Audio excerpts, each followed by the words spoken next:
do we have a name for this, by the way? Is it just Friday video? Should we name it? People are like, oh, I love you and Morgan on the podcast. Well, I know. This isn't Everyone a always thinks we're on a podcast. What is this? Well, I guess it is a semblance of a podcast. We should have people name it. What is the name? What is the name? What should you name it? Is it Friday Videos? Is it Cannonball Friday? What is the name? Cannonball Friday. What is the name of this? What is the name of this? I don't know, but let's go back to what I wanted to talk about today. Okay, let's do it then. It's sales. It's sales? Yeah. Oh, that's fitting because this is a sales podcast. And I want to talk about people's pipelines. People's pipelines. Talk about the pipeline. Right, tell me about the pipeline. How? Brow, now. Cow. Brow, now, brow, cow. How people's pipelines is lying to them. Oh, how people's pipeline is lying to them. It's Friday. Let's go.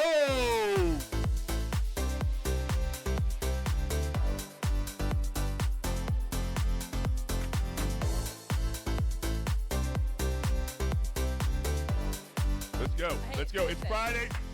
I got tons of energy today. How do we identify real opportunities from fake ones? Like increase the probability of converting the pipeline, people in the pipeline.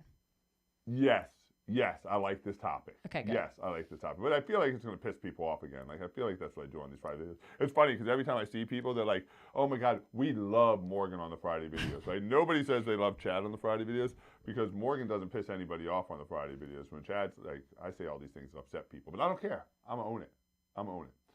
Pipelines. Probability. Pipeline probability. Beats. Bears.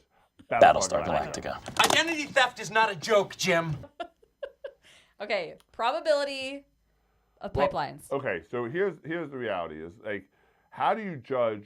Like, it's almost like the rating system. Like, how do you judge how qualified your pipeline is? Well, 99% of salespeople, they use their emotions and their beliefs to judge a buyer's buyability. What we're trying to do is, when we look at a buyer, we're trying to figure out how viable they are. Viability of the buyer, viability of this prospect. Well, we shouldn't be going off of what we feel. We should be going off of what they actually do. So if you think about it, go back to a video I made a couple weeks ago. Marketing's job is to get people aware and engaged. So when they come into your sales center, when they walk into your model home door, they are engaged. We've covered this in prior videos. If you've been through trainings, you have engaged buyers. Your job is to keep them engaged and to test their buyability. How viable are they to buy? Well, how should we do that? How do you think most people do that, Morgan? How do they test the buyability? How do they know whether this is a quote-unquote real buyer or a just-looking buyer or a looky-loo or whatever you want to call it? How do you think they do that? How far they get them in the process? How far? What do you mean by that? How far they get them in the process? You mean before, as they walk in? They walk in the model home door. Obviously, they start at a somewhat viable level because they came in. Now, it doesn't mean just because they came in that they're highly viable, right? But so they came in, they took action, they came in. Right now, what salespeople do to figure out if they're viable, they say, well, I feel like they're really going to buy. They told me they loved the home. They told me they loved this. And, oh, my God, they're going to go home and talk to their spouse. Oh, they're going to call the lender tonight. They're going to, like, and none of that ever happens. None of it ever happens. Well, why is that? And it's not all the time, but the idea is salespeople are using what they believe based on the body's body language, based on what they say, based on, forget all that. Like, forget it. Solely base your pipeline on what your buyers do. This is why next steps is so important. I know every video I've mentioned next steps because this is the key. Because next steps show you level of engagement, level of commitment. So you have these prospects, they come in. Okay, well, my job is to keep them engaged and figure out how viable they are and to move them through the sales process, yes? Yeah.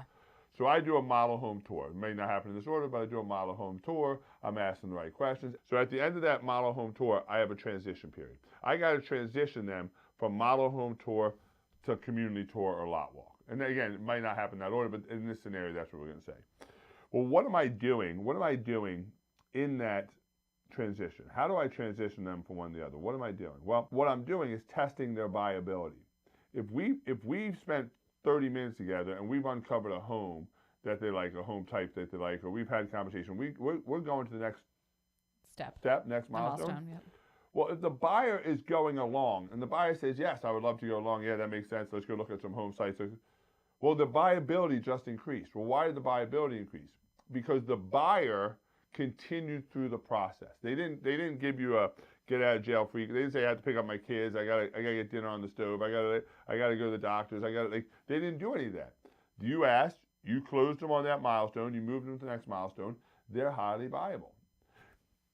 If you continue to move through, then the viability goes up the more, right? So if you look at that viability scale and the credibility scale, remember we do the viability scale and the credibility scale, each thing they uncover, home type, home site, home price, the viability continues to increase.